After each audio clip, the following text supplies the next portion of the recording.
কি আমাদের পুজোর এক্সাইটমেন্ট এতটাই বেড়ে গেছে যে আমরা মাকে সাজগোজ ছাড়াই দেখে নিলাম। সেই দিনটা ছিল বিশ্বকর্মা পুজো। পুরো দিনটা আমরা কিভাবে কাটালাম তার সবটাই তোমাদের সাথে ব্লগের মাধ্যমে শেয়ার করব। তাহলে চলো শুরু করা যায়। Hi everyone, welcome back to my channel. আমাদের বাড়িতে যেহেতু বাইক গাড়ি কোনো কিছুই নেই, সেজন্য ছোট থেকে বিশ্বকর্মা পুজোটা আমাদের বাড়িতে হয় না। তবুও যেহেতু পুরোনো বাড়িতে ছোট কাকারা পুজো করে, এবছর সকাল থেকে এত বৃষ্টি ছিল যার জন্য আর যাওয়া হয়নি। সকাল সকাল অনুস্মিতা চলে এসেছিল আমাদের বাড়িতে আমার কাছে একটু রেডি হতে, কারণ ওনার যে কোনো শুটে নাকি আমাকে দরকার হয়, আমাকে না নিয়ে গেলে নাকি ওনার পেটের ভাতই হজম হয় না। এবারে তো শুধুমাত্র আমি একা নই, তার সাথে আরো একজন মেম্বার আমাদের জয়েন হয়েছে, সেটা হচ্ছে আর কেউ না, আমাদের প্রিয়া রানী। যাই হোক, ম্যাডাম এত বৃষ্টির মধ্যে ভিজতে ভিজতে চলে এসছে আমাদের বাড়িতে। উনি একা একাই রেডি হচ্ছিল, তবে একজন মেকআপ আর্টিস্ট কাউকে ভুলভাল সাজতে দেখলে চুপচাপ বসে থাকবে সেটা তো কোনোদিনও হতে পারে না। ওর মেকআপ প্রসেস দেখে আমার মনে হলো, থাক ভাই তুই ছেড়ে দে,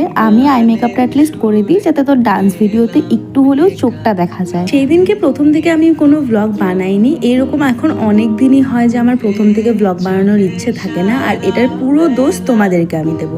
আরে ভাই, তোমরা ভিডিও দেখো, চ্যানেল সাবস্ক্রাইব করো না, পেজ ফলো করো না, লাইক কমেন্ট কিছুই করো না, তাহলে কি এনার্জিতে আমি ভিডিওটা বানাবো বলো তো? আরে বাবা, অ্যাটলিস্ট ভালো কমেন্ট না হোক খারাপ কমেন্টই করো, এটা দেখেও তো আমার একটু মন ভালো হয়ে যাবে। আমি ভালো কিছু না আরো খারাপ কিছু করার চেষ্টা করব, কারণ আজকাল আমাদের সমাজে ভালো জিনিসের তো কোনো নাম নেই, বরঞ্চ তুমি যত খারাপ করবে ঠিক ততটাই নাম কামাতে পারবে। তো ভালোর থেকে চাই খারাপটাই করি। যাই হোক, এরই মধ্যে চলে এসছে আমাদের প্রিয়া রানী। এসেই তো প্রথমে ওকে শাড়ির র্যাপিংটা করে দিল, আর তারপর এদিকে আলতা পরিয়ে দিয়েছে। তার আগে আমি আই মেকআপ আর হেয়ারস্টাইল তো করিয়েই দিয়েছি।